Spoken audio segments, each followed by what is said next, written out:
안녕하십니까. 저는 카이스트 의과학대학원에서 근무하고 있는 주영석이라고 합니다. 오늘 이렇게 자리를 마련해 주셔서 감사드리고요. 브릭과 서머피셔에게 감사드립니다. 사실은 오늘 저의 연구 제안서 작성과 관련해서 제가 말씀을 드리고 있지만 사실은 저 스스로도 굉장히 연구 제안서 작성에 큰 부담을 느낍니다. 오늘 만약 이렇게 제가 발표하는 것을 저희 선배 교수님들께서 혹시라도 아시면 상당히 어떻게 반응하실지 모르겠어요. 왜냐하면 제가 한 4년 전만 하더라도 연구비도 하나도 없고 굉장히 절절매면서 교수님들의 많은 선배 교수님들의 도움을 받았거든요. 그런데 오늘 이렇게 이런 연구 제안서 작성에 대해서 발표를 하게 돼서 부담도 많이 느끼고 또 감개무량합니다. 그러면 오늘 내용을 한 4, 50분 정도 말씀을 드리고요. 또 한 10분에서 20분 정도 저희 질의응답을 하도록 하겠습니다. 네. 먼저 처음 말씀드린 것과 같이 이 강의 제안을 받았을 때 사실은 제가 이러한 제목의 강의에 이제 적합한 사람인가 이렇게 반성도 하고 이런 저희 돌아보는 시간 사실 가졌습니다. 왜냐하면 굉장히 제가 많은 실패를 했고 지금도 많은 실패를 사실 하고 있습니다. 그래서 오늘 말씀드리는 것은 사실 일단 성공으로 가는 것을 말씀드리기는 상당히 어렵고요. 저도 성공을 그렇게 많이 하는 건 아니기 때문에 여러 가지 실패 경험들을 오히려 더 말씀을 드리고 그 실패로부터 배운 것들을 말씀드리는 시간이 아닐까 합니다. 사실은 저는 2010년에 박사학위를 받았고요. 카이스트에서 근무하게 된 지는 이제 막 5년이 됐습니다. 제가 지금까지 이 강의를 준비하면서 지금까지 쓴 연구비 프로포절들을 한번 세워봤어요. 그랬더니 제가 포스닥을 나갈 때 해외에 저는 영국에서 포스닥을 했는데요. 당시 펠로우십을 쓰는데 2개 정도 써서 이제 하나가 돼서 포스닥을 나갈 수 있었고요. 2015년 11월에 제가 귀국을 해서 PI로서 리서치 그랜트를 이제 어느 정도 썼나 봤더니 대략 56개를 지금까지 썼더라고요. 5년. 그래서 평균적으로는 1년에 한 10개 이상 11 이렇게 쓴 셈이 됐습니다. 2016년에 제가 처음 와서 이제 쓴 것들을 보면 총 2016년에 24개의 프로포절을 썼는데요. 그 중에 3개가 됐었습니다. 그중 2개는 그 연구비의 전체 책임 연구로 된 것이고, 하나는 이제 공동 연구로 이제 된 것입니다. 근데 보시면 24개 중에 3개인데요. 처음 19개를 전부 다 떨어졌습니다. 19번을 프로포절을 떨어졌기 때문에 굉장히 그때 사실 많이 당황을 했었어요. 왜냐면 제가 카이스트에서 연구를 시작하면서 선배 교수님들이 이런 연구비를 받고 시작하면 된다고 이렇게 말씀을 해주셨는데, 당연히 할 수 있을 것만 같았던 연구비를 하나씩 실패를 하면서 내가 과연 이 PI를 할 수 있을까 그런 생각들도 많이 했었습니다. 그러다가 이제 20번째 이제 되기 시작하고 21, 24번째 이제 됐었습니다. 2017년에도 사실 많이 그렇게 좋아지진 않았는데요. 그때도 보니까 20개 이제 써서 5개가 됐는데 사실은 그 중에 책임 과제는 외국 Human HFSP라고 쓰여 있는 포함해서 2개가 된 것이고요.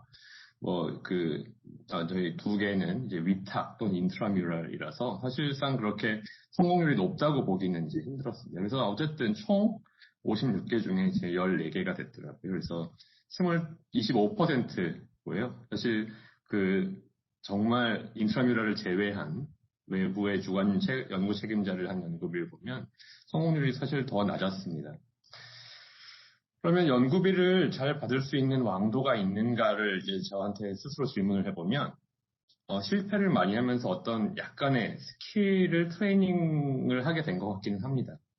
하지만 제가 된 연구비들도 돌아보면 굉장히 많은 운이 따랐다고 할 수 있고 제가 뭘 잘해서 됐다기보다는 심사위원들께서 그냥 이걸 하는데 열심히 했다 이런 관점에서 주신 게 아닌가 상당히 많은 행운이라고 생각을 합니다. 그래서 연구비를 잘 받을 수 있는 왕도가 있는 건 아닌 것 같고요. 다만 이렇게 쓰면 안 된다를 이제 배우기는 한 것 같습니다. 그래서 오늘 그런 것들 좀 말씀을 드리도록 하겠고, 그래서 오늘 말씀드릴 것은 실패의 경험을 바탕으로 제가 만약에 10년 전으로 돌아간다면 또는 5년 전으로 돌아간다면 나한테 이렇게 얘기하고 싶다. 뭐 이런 것들을 제가 오늘 정리해서 말씀을 드리는 것이라고 생각을 하시면 되겠습니다. 일단 처음에 연구비란 무엇인가를 좀 생각해 보실 필요가 있을 것 같습니다. 연구비를 왜 받아야 되는가?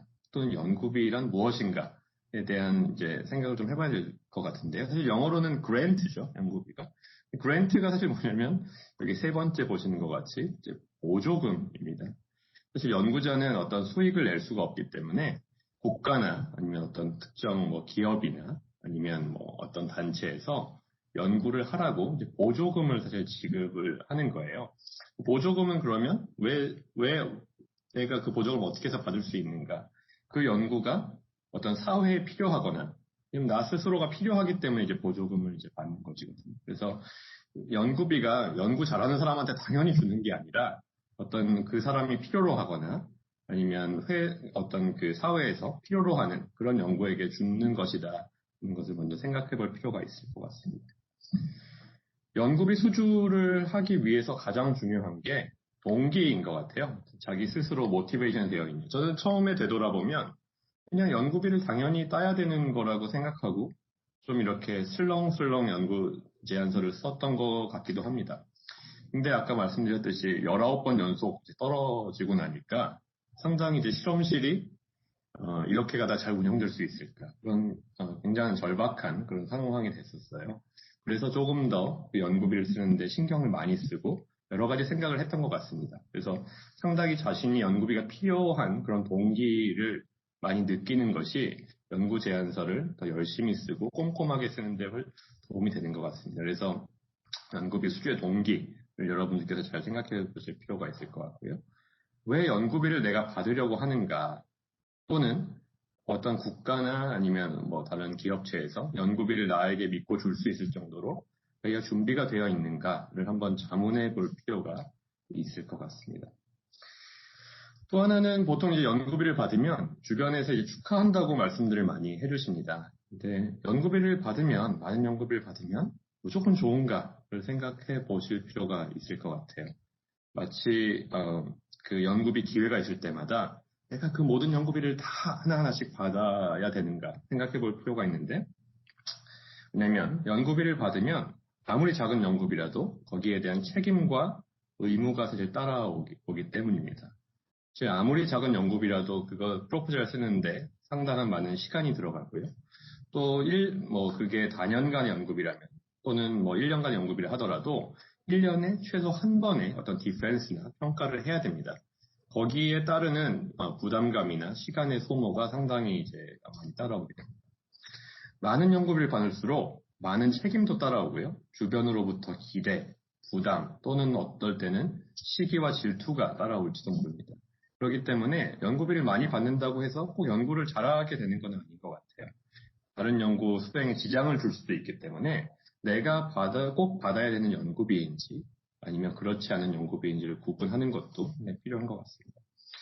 어떤 연구라는 것이 처음부터 악순환이 돌 수도 있고 선순환이 돌 수도 있습니다. 예를 들면 자신이 꼭 필요하지 않은데 어떤 연구비를 이제 받게 되면 그 연구비를 받았으면 이제 그 연구를 수행을 해야 되지 않습니까? 수행을 해야 되려면 학생을 뽑든지 연구원을 고용하든지 수행을 해야 되고요. 그러면 또 디펜스를 해야 되고 연구비가 끝나면 그 인력들이 남아있기 때문에 그 인력들을 또 유지하기 위해서 또 다른 연구비를 받아야 됩니다. 이 고리를 끊기 때문에 한번 연구비를 잘못 받게 되면 계속 이 연구비를 받기 위해서 연구를 해야 하는 그런 악순환에 빠지게 되고요. 반대로 어떤 좋은 선순환 구조를 한번 만들어 놓게 되면 상당히 연구를 잘할 수 있는 구도를 만들 수 있습니다. 또는 어떤 연구들은 기대 성과가 너무 높은 연구비들도 있습니다. 사실은 뭐 연구비가 없게 되면 이런 연구비를 받아서 운영을 해야 될지도 모르지만 어떤 고울이 처음부터 너무 높아서 자신이 할 수 없는 자신의 몸에 맞지 않는 옷을 덜컥 받아버리는 경우도 있는 것 같아요. 그러면 연구하는 동안 자신이 정말로 하고 싶은 연구는 못하게 되는 경우도 있고 또는 굉장히 이제 어렵게 돌아가는 경우도 있습니다. 그래서 그 어떤 연구비가 기대하는 것들이 내가 해낼 수 있는 연구인가를 이제 면밀히 따져보는 게 상당히 중요한 것 같습니다. 또 하나는 나의 연구 주제와 우리가 뭐 연구자이기 때문에 연구비를 받는 것이지 연구비를 반대는 아니잖아요. 연구비를 받으려고 우리가 연구를 하는 건 아니기 때문에 내가 궁극적으로 하고 싶은 연구 주제와 어떤 목표 달성을 위해 어느 정도 규모의 어떤 성격의 연구비가 필요한지를 한번 생각을 해보시면 좋을 것 같습니다.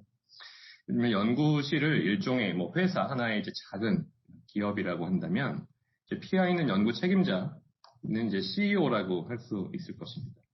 그러면 거기서 연구비는 일종의 연구실의 1년 수입이라고 예산이라고 할 수 있겠죠. 그러면 이 연구 제안서는 그 수입을 올리기 위한 사업 계획서와 비슷하다고 볼 수 있을 겁니다.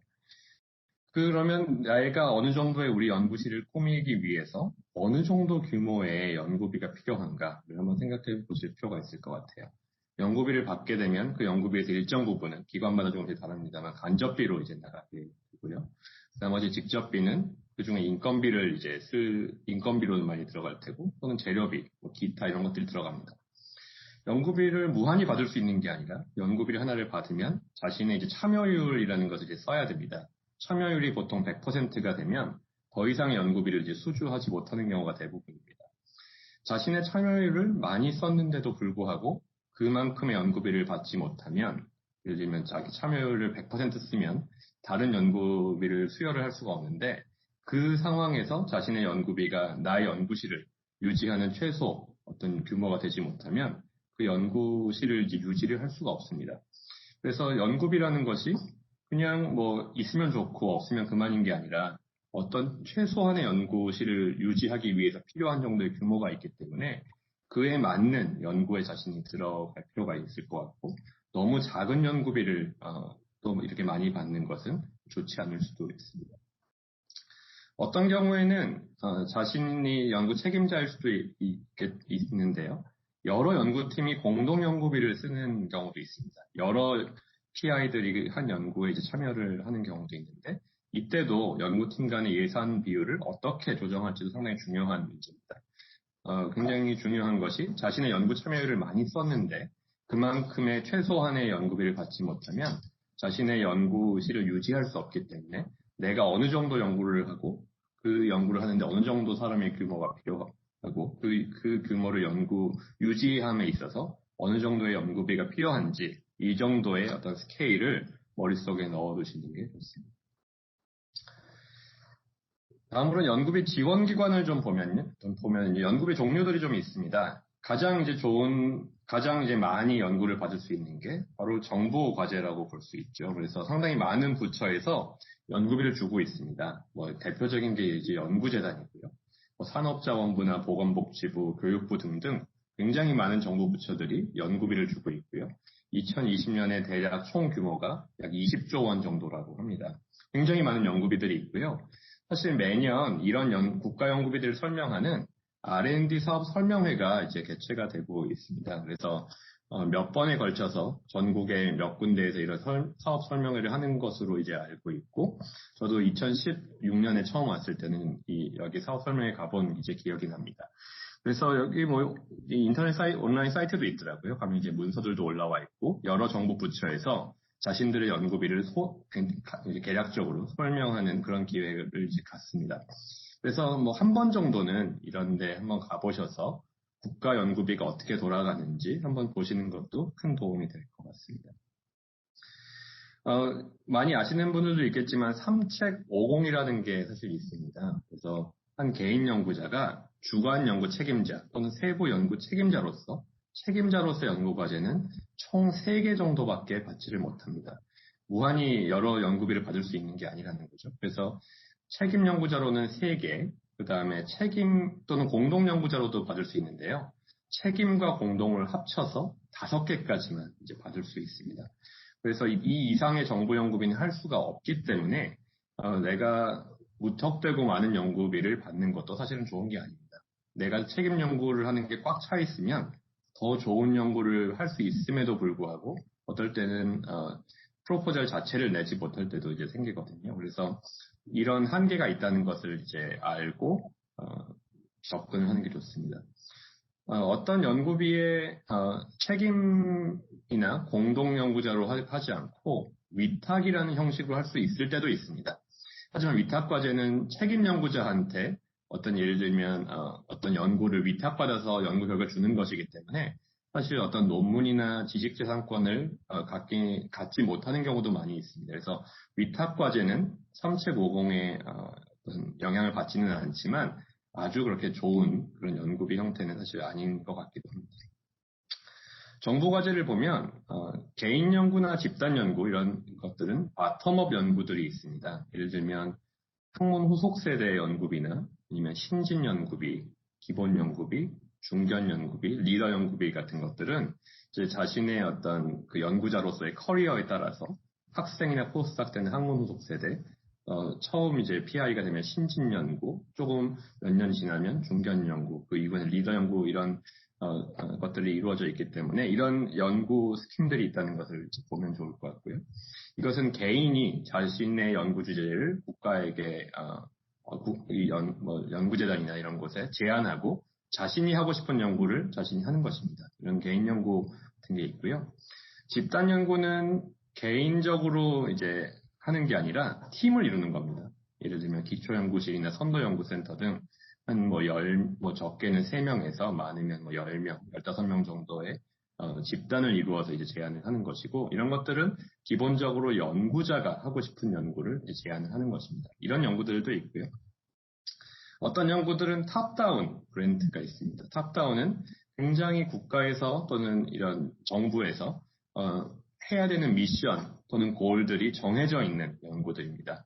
그래서 사실 이런 바텀업과 탑다운 연구비들은 조금 성격이 다르죠. 그래서 정보과제는 이런 것들이 있다는 것을 이제 알고 계시면 좋을 것 같고요. 기업과제도 좋은 선택이 될 수 있습니다. 기업과제들도 이런 바텀업 그랜트들이 있는데요. 예를 들면 삼성 미래기술 육성재단에서는 삼성 연구비, 또는 신진 연구자들에게 주는 서경배 과학재단 연구비, 또는 청원 포스코 펠로우십 등은 이제 어떤 개인 연구자들이 하고 싶은 연구를 제안하고 그게 선정이 되면 연구비를 주는 거라서 상당히 자유로운 연구비라고 할 수 있고요. 탑다운 그랜트는 반면에 어떤 기업에서 굉장히 원하는 그런 주제들을 하는 연구들입니다. 인터내셔널 그랜트들도 사실 있습니다. 우리나라의 연구자들이 많이 참여를 하지는 않는데요. 휴먼 프론티어 사이언스 프로그램이나 엠봉, ERC 등 이런 인터내셔널 그랜트들도 있기 때문에 이런 것들에 참여하는 것도 좀 좋은 선택이 될 것 같고, 휴먼 프론티어 사이언스 프로그램에 대해서는 나중에 조금 더 설명을 드리겠습니다.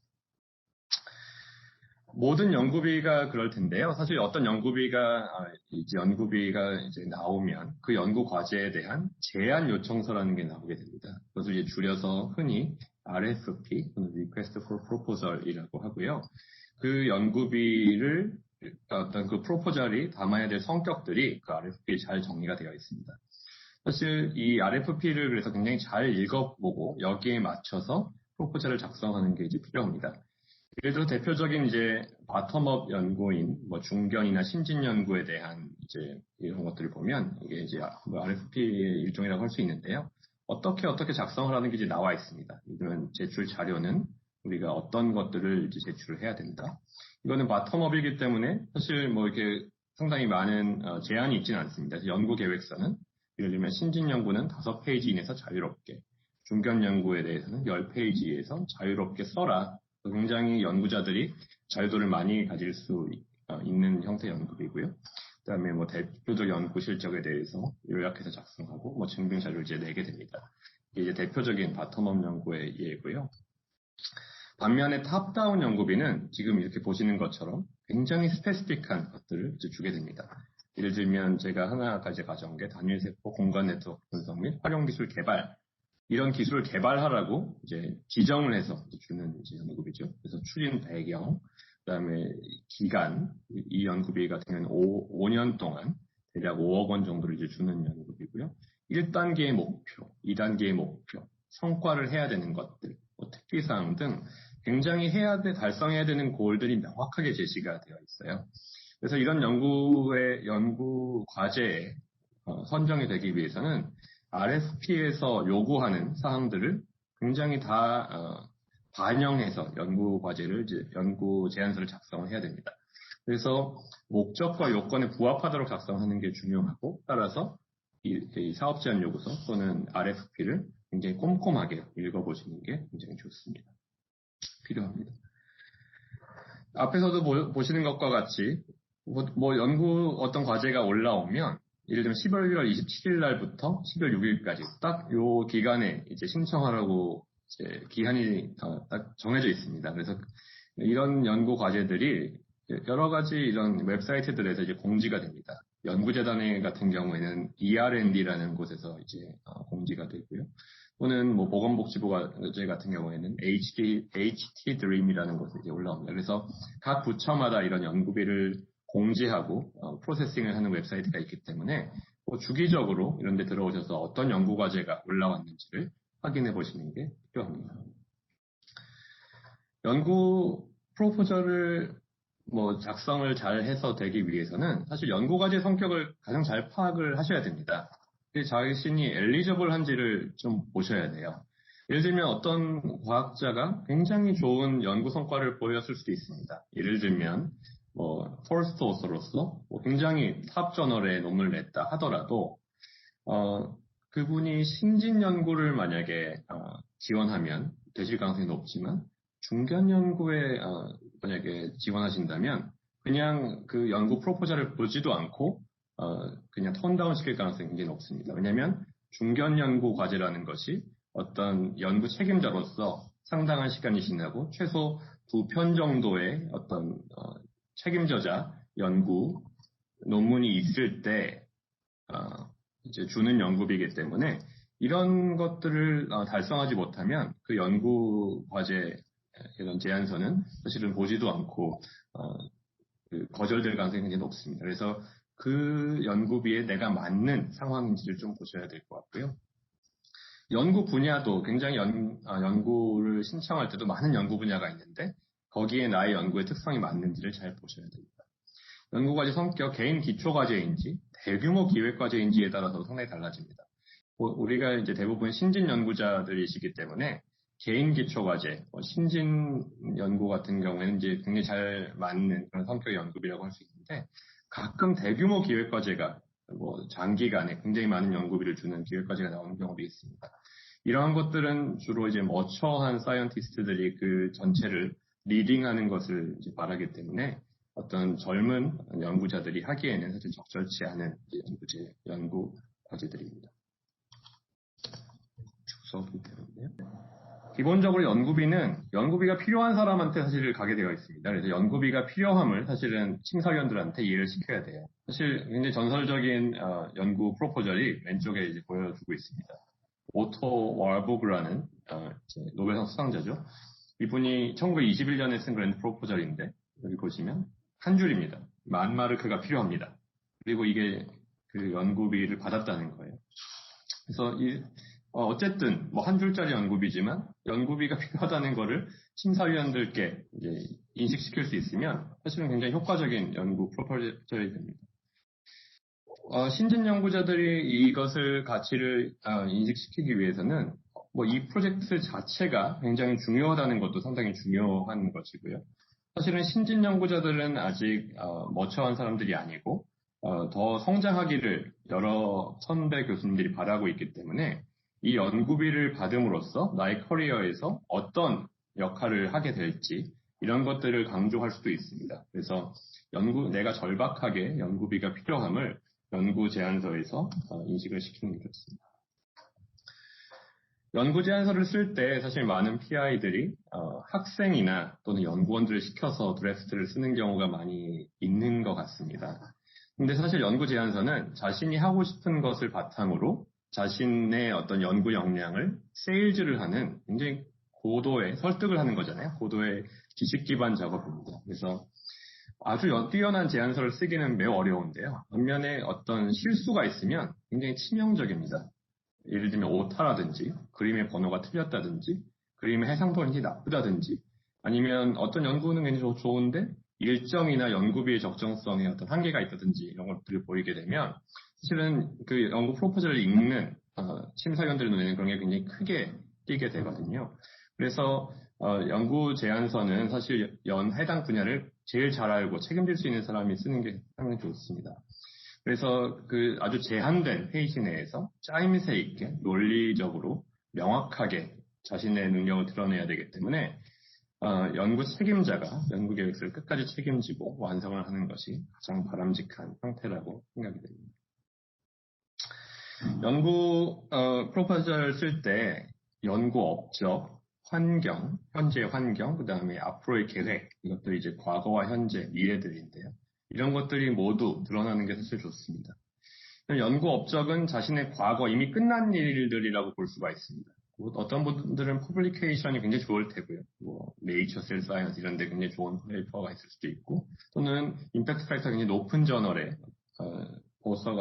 오서십이 있을 수도 있습니다. 하지만 이런 것도 상당히 중요한 일이지만 사실 그 연구 과제를 내가 제안한 연구에서 이 퍼블리케이션이 어떻게 관계가 되는가, 그리고 그 퍼블리케이션에 나의 기여도가 무엇인가, 이런 것들을 상당히 잘 효과적으로 나타낼 수 있어야 됩니다.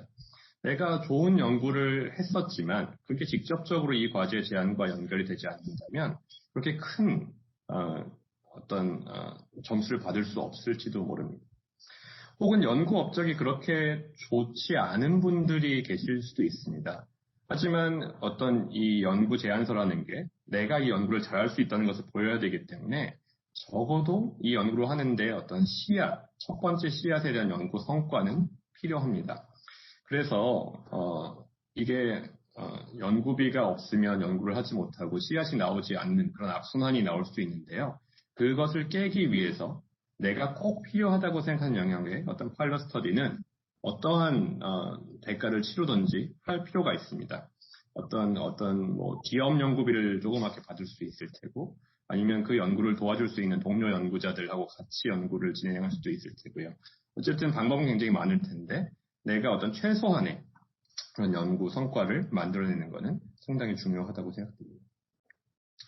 생각보다 연구 환경에 대한 것들도 많이 봅니다. 연구 환경이라는 게 나의 현재를 지금 보여주는 것인데요. 내가 보유한 연구 인력이 얼만큼 있는지, 또 어떤 것을 제안하는데 그것을 해낼 수 있는 장비가 있는지, 또는 직접 내가 지금 이것을 가지고 있지 않다 하더라도 이것을 해낼 수 있는, 공동 연구를 해낼 수 있는 어떤 인적인 네트워크가 있는지 등등이 연구 제안서에 녹아 들어갈 필요가 있습니다. 연구 계획에 대해서는 상당히 수준 높은 연구 계획이 있으면 당연히 좋고요. 짜임새가 있어야 됩니다. 그래서 어떤 연구 평가, 연구 제안서를 보면 연구 업적이나 연구 환경에 대해서는 굉장히 잘 늘어놓지만 내가 어떤 연구를 할 거라는 그런 미래에 대한 것에는 상당히 부실하게 작성이 된 경우가 많아요. 왜냐하면 연구 업적이나 연구 환경은 쓰기가 상당히 쉬운데요.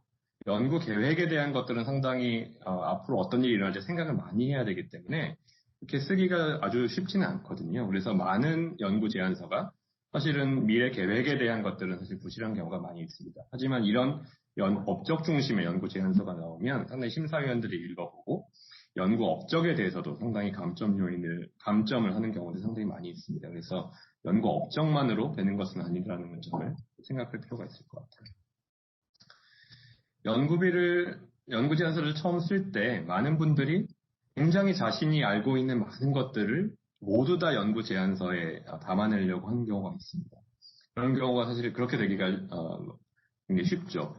근데 심사위원 입장에서 한번 생각해 보시면 좋을 것 같아요. 그래서 이 연구과제를 계획하는 것도 어떤 사람이 한 것이고요. 연구과제 제안서를 읽어보고 평가하는 것도 사람이 하는 것입니다. 특히 어떤 심사위원은 그 해당 필드의 전문가가 아닐 가능성도 상당히 있습니다. 특히 연구재단이 아닌 다른 곳의 어떤 그런 연구 제안서들은, 뭐 변리사라든지 아니면 어떤 스타트업의 대표라든지 이런 과학과 관련되지 않은 사람들이 평가하는 경우도 왕왕 있습니다. 그리고 대부분의 연구 과제를 심사하는 분들은 한 번에 5개에서 10개 정도 연구 제안서를 동시에 심사를 하게 됩니다. 그 연구 제안서들이 최소 10페이지에서 뭐 100페이지가 넘어가는 경우도 있어요. 이런 연구 제안서를 심사를 해야 되는 그런 심사위원들의 입장을 한번 생각해 보셔야 됩니다. 그래서 그 연구 제안서에 너무나 많은 것들이 디테일까지 포함해서 들어가 있으면 그걸 다 읽기가 너무 힘들게 돼요. 그래서 이런 제안서들은 너무 디테일하게 들어간 제안서들은 오히려 좋지 않을 수도 있습니다. 왜냐하면 그 제안서가 이해할 정도로 써야 되는데요. 이해 범위를 넘어서서 쓰게 되면 오히려 역효과가 날 수 있습니다. 그래서 가장 제가 드리고 싶은 말씀은 읽고 싶은 제안서를 쓰는 게 가장 중요하다는 거예요. 적어도 이걸 읽는데 너무 고통스럽지 않게 해야 됩니다. 근데 심플해야 되고요. 30장을 쓰라고 해서 꼭 30장을 써야 되는 것은 아닐 거예요. 심플하면서 핵심적인 내용을 강조해야 됩니다. 이거는 논문 작성이 사실 아니에요. 논문은 내가 하고 싶은 내용에 대한 어떤 연역적인 또는 귀납적인 증명을 이제 해야 되는 작업인데요. 연구 제안서는 논문이라기보다는 일종의 광고에 가깝습니다. 광고를 보시면 여러분들 한 15초 또는 30초 동안 굉장히 핵심적인 내용들을 전달하려고 노력을 하잖아요. 굉장히 짧은 시간에 내가 하고 싶은 것들을 효과적으로 전달하기 위한 노력을 해야 됩니다. 그래서 제목도 상당히 심플한 게 좋고요. 분량도 너무 텍스트로 줄글로 많이 쓰는 게 그렇게 크게 도움이 되지 못합니다. 오히려 적절한 서머리 피규어들을 넣어서 보시는 게 좋아요. 예를 들면 우리가 잘 모르는 분야의 이런 논문을 읽는다고 여러분 생각해 보시면 하나하나 다 읽을 시간이 사실은 별로 없습니다. 그래서 최근에 많은 논문들이 이런 식으로 그래피컬 앱스트랙트를 넣는 경우가 많습니다. 그다음에 하이라이트를 이렇게 주죠. 그래서 3분 내에 이 논문의 내용과 이것들에 전하고자 하는 핵심 메시지를 한 장으로 전달하려고 노력을 많이 합니다. 이런 형식을 연구 제안서에도 우리가 쓸 필요가 있습니다. 그래서 너무 많은 글을 읽어야만 이해가 되게 하는 것은 별로 좋지가 않은 것 같고요. 두괄식으로 하이라이트를 이제 주면서 핵심 키워드 위주로 전개를 하는 게 이걸 심사하는 사람한테 도움이 될 것입니다. 그래서 의미 없는 분량만을 늘리는 연구 제안서는 상당히 지양하는 게 좋을 것 같고, 쉬운 단어 또는 적절한 비율을 쓰면서 쉽게 설명을 하는 게 상당히 중요합니다. 양식에 맞추는 건 상당히 중요해요. 왜냐하면 그 연구를 평가하는 사람들은 어떤 평가해야 되는 표가 있습니다. 그 평가표에 맞는 내용들을 그 연구 제안서에서 찾아야 돼요. 근데 양식을 임의로 바꾸게 되면 그 항목들을 찾아내기가 매우 어렵습니다. 그래서 양식에 맞추는 게 필요하고, 알맞은 글자 크기, 줄감이 너무 빽빽하게 하는 게 좋은 게 아닙니다. 적당한 굵은 글씨와 밑줄로 하이라이트를 줄 수 있는데, 그것들이 또 너무 과하게 되면 또 어떤 이런 리더빌리티를 떨어뜨려요. 그래서 너무 굵은 글씨와 밑줄을 많이 쓰는 것도 중요하지 않고, 그런 경우는 좋지 않고요. 불필요한 정보를 오히려 과감히 제거하고 핵심을 잘 전달할 필요가 있습니다. 오타는 매우 치명적이고요. 오타를 없애는 데 굉장히 많은 노력을 들이셔야 되고, 또는 어떤 그림이나 문단이 페이지에 이렇게 잘리게 되면 읽기가 사실 어렵습니다. 그림이 앞 페이지에 나오고 뒤에 그 그림에 대한 설명이 나오면 사실 읽기에 상당히 좋지가 않죠. 그래서 이런 문단의 바뀜이나 이런 그림의 배치를 읽기 편하게 만드는 것도 하나의 팁이라고 볼 수 있겠습니다. 그래서 핵심은 굉장히 심플하고 말이 되게 쓰는 게 상당히 중요합니다. 이걸 어떤 방법을 쓰든지 상관이 없는데, 굉장히 간단하면서도 논리적으로 쓰는 게 좋은 연구 제안서를 쓰는 거라고 생각하고요. 그렇지 않고 너무 장황하게, 너무 디테일을 이렇게 주는 것들은 오히려 역효과가 날 수 있습니다. 연구 목표를 말씀드리면, 연구 목표는 굉장히 중요한데요. 연구 목표를 보시면 내가 할 수 있는 최대한을 제시하는 게 좋은데요. 그 제시할 수 있는 최대한을 제시하는데 그게 너무 넘어가게 되면 오히려 감점을 받습니다. 그러니까 연구 목표가 너무 부실하면 이러한 돈을 받아서 이 정도밖에 못해? 라는 평가가 따라오게 되겠죠. 그래서 연구제안서 쓰다 보면 굉장히 많이 할 것처럼 쓰는 경우도 있는데요. 그러면 또 반대로 이런 심사위원들이 이 돈을 받아서 이 목표 달성이 가능해? 또 이렇게 감정을 할 수 있습니다. 그래서 연구팀의 환경과 연구비 규모에 맞는 목표를 아주 정직하게 쓰는 게 필요합니다. 내가 분명하게 해낼 수 있는 항목들이 무엇인지, 이거는 어떤 우리 지정곡이라고 할 수 있고요. 거기서 그 연구에서 원하는 최소한의 것들을 내가 해낼 수 있는 것들과, 그다음에 다른 사람들과 비교해서 내가 특별하게 더 잘할 수 있는 항목이 무엇인지를 구별하여서 최소한 이 정도를 해낼 수 있고 최대 여기까지 할 수 있다는 것을 이렇게 대조해서 보여줄 수 있으면 굉장히 좋습니다. 당연히 논리적으로 또는 현실적으로 타당한 실험 계획이 제시가 되어야 하고요. 그렇지 않으면 그냥 아무 말이나 하는 거나 이제 마찬가지이기 때문에 타당한 것들을 여러분 제시를 해야 합니다. 세계적인 동향을 적절하게 제시를 할 수도 있겠죠. 그래서 이 필드가 굉장히 주목받는 분야라는 것들을 할 수도 있을 테고요. 아니면 그렇게 주목받지 않는 분야라 하더라도 내가 이게 하는 게 굉장히 중요한 연구라는 것들을 이 심사위원들께 설득을 하는 게 필요하겠죠. 어떤 연구 제안서를 쓸 때 하나의 주제 또는 하나의 목표 또는 하나의 가설 아래 굉장히 일목요연하게 쓰는 게 상당히 중요합니다. 그렇지 않으면 연구 제안서를 읽는데 집중력을 유지를 할 수가 사실은 없어요. 그래서 굉장히 논리적으로 일목요연하게 쓰는 게 중요하고요. 제목부터 지금 현재의 현황들, 그다음에 나의 가설, 그다음에 그 가설을 증명할 수 있는 어떤 테크니컬 브레이크스루, 그리고 이게 되었을 때 어떤 기대 효과가 나타날 것인지를 굉장히 논리적으로 일목요연하게 쓸 필요가 있습니다. 자신이 하고 싶은 말이 그냥 뒤에 나오고요. 어떤 장황하게 앞을 설명하는 것은 이제 그럼 미괄식 구조들이죠. 그런 것들은 좋지 않을 수 있어요. 왜냐하면 앞에 연구 그것들을 이제 평가하는 분들이 읽다가 지쳐버리면 소용이 없기 때문에 두괄식 구조로 앞에 하고 싶은 것들을 빨리 내보내는 것들이 읽기 편합니다. 명확한 초점 없이 시험들을 쭉 나열하는 것은 읽기도 어려울 뿐더러 심사위원들이 그렇게 높은 점수를 주기가 어렵습니다. 그래서 초점을 가지고 하는 게 좋습니다. 선행 연구 결과들은 자신의 연구 목표가 달성 가능하다는 것을 뒷받침하는 거죠. 또는 자신의 퍼블리케이션이 굉장히 좋다면 어떤 자신의 우수성을 보여주는 목적으로 기술할 수도 있습니다. 하지만 선행 연구 결과는 이 연구 제안서의 주연은 아니에요. 실제로 자신이 하고 싶은 것들을 호시를 하는 게 전체 이제 목표이고 연구 결과들은 제안서의 조연이기 때문에 상당히 압축적으로 제시를 해야 됩니다. 그래서 하나하나 굉장히 디테일한 것을 쓰는 것보다는 그림이나 어떤 일러스트레이션으로 표현하는 게 좋습니다. 세부적인 설명을 지향하고요. 그것에 대한 의미, 해석 이런 것들이 필요합니다. 논문에 나온 그림을 그냥 카피 앤 페이스트로 하는 것은 상당히 좋지 않을 수 있어요. 왜냐하면 논문의 그림들은 이제 글자들이 작지 않습니까? 그런 것들을 이제 그냥 카피 앤 페이스트를 하면 글자들이 잘 안 보일 때도 많고요.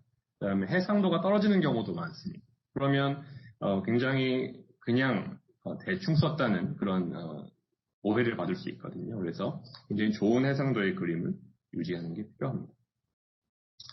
연구 내용 아까 말씀드린 것처럼 하나의 목표, 가설을 증명하는 데 도움이 되도록 일목요연하게 제시를 해야 되고요. 일반적이지 않은 어려운 실험을 만약에 한다면 누구나 잘 아는 실험이라는 상관이 없겠지만 나만 할 수 있는 그런 실험이라면 거기에 대한 디테일을 막 넣고 싶은 게 어떤 연구자들의 하고 싶은 일들일 수도 있어요.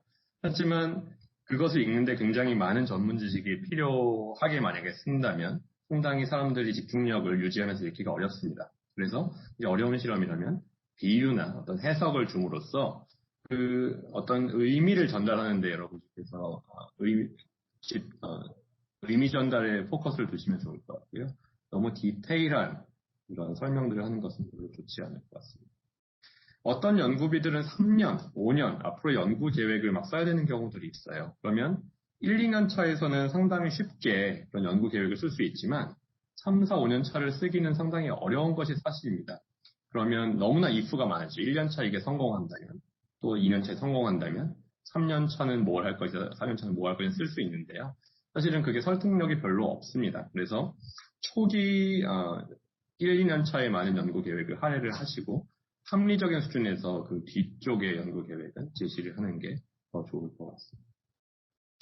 연구의 필요성, 기대 효과 다 좋은데요. 너무 허황되면 당연히 감점이 되고요. 내가 하지만 자신의 연구가 성공했을 때 사회에 줄 수 있는 파급력을 제시를 해야 합니다.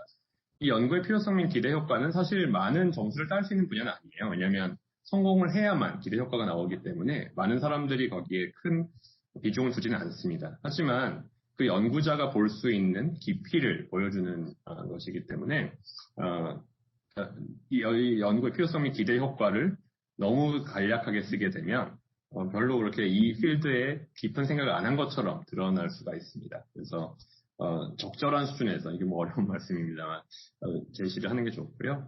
또한 필요성 및 기대 효과에서 나 하나의 논문을 쓰고 끝나겠다 이런 것보다는 내가 연구를 함으로써 우리 전반적인 리서치 커뮤니티에 어떤 도움이 된다. 유전체 같은 경우에는 이걸 함으로써 어떤 데이터베이스가 생기고 그러면 향후에 어떤 연구를 하는데 훨씬 더 도움이 된다. 이런 점들을 쓰면 도움이 됐던 것 같습니다.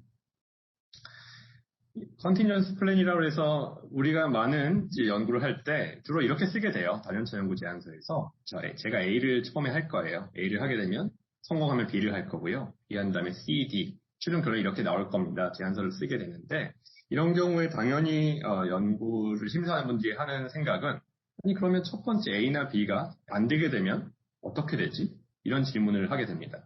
A, B가 실패했을 때 B가 다 실패한다면 별로 좋은 연구 제안서라고 할 수 없을 거예요. 그래서 A, B가 생각대로 안 된다 하더라도 어떤 의미 있는 연구로 갈 수 있다는 점을 여러분들께서 쓰시는 게 상당히 좋을 것 같습니다. 그래서 A, B가 안 되면 뭐 연구가 전체 다 무너져요. 라고 하면 설득하기가 상당히 어려워지고요. 이 계획대로 이루어져도 좋고 설사 이루어지지 않는다 하더라도 연구를 진행할 수 있다는 그런 컨틴전스 플랜을 여러분들께서 제시를 하면 조금 더 탄탄한 제안서가 될 수 있을 것 같습니다. 연구 계획서가 다 작성되었다고 생각한 이후에 적어도 3번 정도는 더 읽어보셔야 될 것 같아요. 그래서 내가 다 읽은 것들을 스스로 읽기 어려우면 평가위원은 더 읽기가 어렵습니다. 나도 읽기 어려운데 평가위원이 읽기를 기대하는 건 정말 어려운 일이죠. 그래서 평가자 입장에 대해서 반복해서 읽어보시기를 바라고요. 또는 지금까지 모니터로 작업을 했다면 꼭 인쇄를 해서 회고를 하는 게 저는 좋았던 것 같습니다. 그래서 좋은 컴퓨터나 모니터, 의자, 프린터 이런 것들은 연구비를 쓰는데 상당히 중요한 것들이거든요. 불편하면은 집중하기가 어렵기 때문에 그래서 여기에 상당히 투자를 아끼지 마시길 바라고요. 마지막에는 오타나 편집 실수, 중복된 항목들의 제거, 불필요한 기술들의 제거 또는 누락된 항목이 있으면 것들을 이제 구출하는 데 쓰시면 좋을 것 같고요. 한 번 더 읽을 때마다 미완성도가 기하급수적으로 감소하는 것 같습니다. 완성도로 치면 90%, 99%, 99.9% 뭐 이렇게 올라갈 텐데요. 미완성도를 따진다면 그게 10%였다가 한 번 읽으면 뭐 1%로 줄고 또 0.1%로 줄게 됩니다. 그래서 적어도 몇 번은 더 읽는 게 도움이 많이 됐던 것 같고요. 연구 제안서를 쓰면 상당히 부끄럽죠. 이게 뭐 그렇지만 동료 선후배 연구자들한테 코멘트를 꼭 받으시면 좋을 것 같아요. 좋은 코멘트들이 오는 경우들이 많습니다. 많은 분들이 내 아이디어가 새어나가면 어떡하지? 라고 생각하지만 사실 아이디어는 칩입니다. 이 아이디어를 실현 가능하게 만드는 게 사실 자신의 역량이기 때문에 너무 그렇게 아이디어가 새어나갈까 봐 걱정하실 필요는 없을 것 같고 오히려 많은 도움을 받는 게 그 연구비를 수령하는 데 도움이 됩니다. 처음에 연구 제안서를 제출하는데 적어도 하루 전에는 제출하는 게 전 좋은 것 같아요. 처음에 업로드 과정도 시간이 굉장히 많이 걸립니다. 저는 첫 번째 연구비를 사실 쓸 때 그 데드라인을 넘겼어요. 업로드 하는데 계속 에러가 나서 그 업로드를 못했습니다. 데드라인을 넘기면 구제 방법이 없습니다. 그 다음에 데드라인 근처에는 그쪽의 서버나 네트워크에도 사실 자주 일어나요. 근데 이런 것들이 사실 구제가 안 되기 때문에 적어도 하루 전에는 여러분들께서 업로드를 하시는 게 좋은 것 같아요. 일러스트레이션을 많이 쓰시는 게 좋습니다. 하지만 양날의 검이에요. 그래서 핵심적인 개념을 쉽게 제시할 수 있으면 가장 좋습니다. 근데 해상도가 낮거나 아까 말씀드린 것처럼 글씨가 구별 불가능하거나 단순 캡처를 했다는 인식을 주게 되면 별로 좋지 않습니다. 여러분들께서 이런 일러스트레이션을 고해상도로 하기 위해서는 지속적으로 그림을 업데이트할 수 있도록 편집 가능한 고해상도 피겨셋을 항상 만들어 놓고 관리를 하는 게 좋을 것 같아요. 그래서 여러분들께서 나중에 이 연구 제안서를 가지고 발표 평가를 할 때도 고해상도 이미지가 필요합니다. 그래서 이런 피겨셋들을 여러분들께서 벡터 이미지로 가능한 또는 고해상도 이미지로 가지고 계시는 게 좋습니다. 전해드리고 싶은 팁을 말씀을 드리면 연구 제안서를 쓰는 게 상당히 괴롭습니다. 근데 불필요한 과정만은 아니에요. 연구 제안서를 씀으로써 상당히 자신의 머릿속에서 앞으로 하는 실험들이 정리가 되거든요. 그래서 연구 제안서를 쓰는데 너무 시간을 효율적으로 하려고 생각을 하는 것보다는 처음에는 연구 제안서에 시간을 많이 들이는 게 이렇게 나쁜 것만은 아닌 것 같아요. 제일 좋은 방법은 해당 연구비를 이미 수주한 사람이 있으면 연구 제안서를 달라고 해보십시오. 그래서 그걸 당첨된 거를, 그건 당첨이라고 표현하지만, 구해서 읽어보시면 상당히 도움이 됩니다. 시야 성과를 만드는데, 할애를 많이 하시고요. 또는 여러분들께서 이제 과제 심사에 참여해 볼 기회가 이제 생기실 겁니다. 그러면 꼭 한번 참여를 해보세요. 다른 사람들이 연구 제안서를 이제 읽어보면 어떤 것들이 과제에 당첨이 되는지 또는 거부가 되는지를 잘 알 수가 있습니다. 그래서 심사 과정을 한번 경험을 해보면 상당히 도움이 많이 되는 것 같아요. 집단 과제에도 한번 참여해보면 좋을 것 같습니다. 선배 교수님들이 어떤 식으로 연구 과제를 쓰는지를 한번 같이 느껴보면 상당히 많은 도움이 됐던 것 같아요. 지금 어떤 연구 성과가 많이 없다든지 내가 새로 들어간 분야라 하더라도 너무 결과를 예단하지 마시고 무슨 일이 벌어질지 모르니까 도전해보시기 바랍니다. 연구 과제는 굉장히 변수가 많습니다. 매년 선정률도 다르고요. 어떤 사람이 경쟁하느냐에 따라서 좋은 연구 제안서가 반려될 수도 있고 그렇게 좋지 않은 연구 제안서가 될 수도 있습니다. 그렇기 때문에 너무 예단을 하지 마시고 도전을 많이 해보세요. 사실 효율은 별로 중요한 게 아닙니다. 타율 내가 뭐 10개 쓰든 20개 쓰든 연구 과제가 되는 개수가 중요하잖아요. 그래서 계속 도전을 하는 게 필요하고요. 실패하더라도 배우는 게 있습니다. 그 팀 연구 과제라면 그 연구팀이 남고요. 내가 써놓은 글이 남고 아이디어가 정리되고 심사위원들과 했던 그런 경험들이 남습니다. 그렇기 때문에 계속 도전하는 것들은 중요한 것 같아요. 평가 선정 관리들 불확실한 내용이 있으면 RFP의 담당자가 있습니다. 그래서 상의를 하는 게 좋을 것 같고요. 국제 연구비에도 눈을 돌려보면 좋겠어요. 그래서 우리나라 연구비뿐만 아니라 이런 휴먼 프론티어 사이언스 프로그램 같은데 이런 우리나라 연구자들이 도전할 수 있는 연구비들이 있습니다. 그래서 이런 팀 연구비로 외국 연구자들과 할 수 있는 이런 연구비들이 있고 또는 이런 리서치 그랜트도 존재하고요. 또 박사 후 과정에 외국에 유학을 갈 수 있는 포스닥이랑 펠로우십들도 있습니다. 그래서 꼭 국내 연구뿐만 아니라 외국 연구에도 관심을 기울여보면 좋겠습니다. 그리고 마지막 정리를 하면 쉽게 논리적으로 쓰는 게 가장 핵심인 것 같아요. 그걸 하기 위해서는 각 연구비의 성격을 잘 파악을 해야 되고요. 일반적인 과학자 또는 일반인들도 이것을 읽기 쉽게, 이해하기 쉽게 쓰는 게 무엇보다 중요합니다. 자신의 장점을 최대한 부각을 시키고요. 원래 실패할 확률이 훨씬 높은 것 같아요. 그래서 떨어지더라도 낙담하지 말고 계속 도전하면은 그리고 계속 포기하지 않고 도전하면 언젠가는 받을 수 있을 것 같습니다. 저는 이만 줄이기로 하고요. 질문을 받도록 하겠습니다.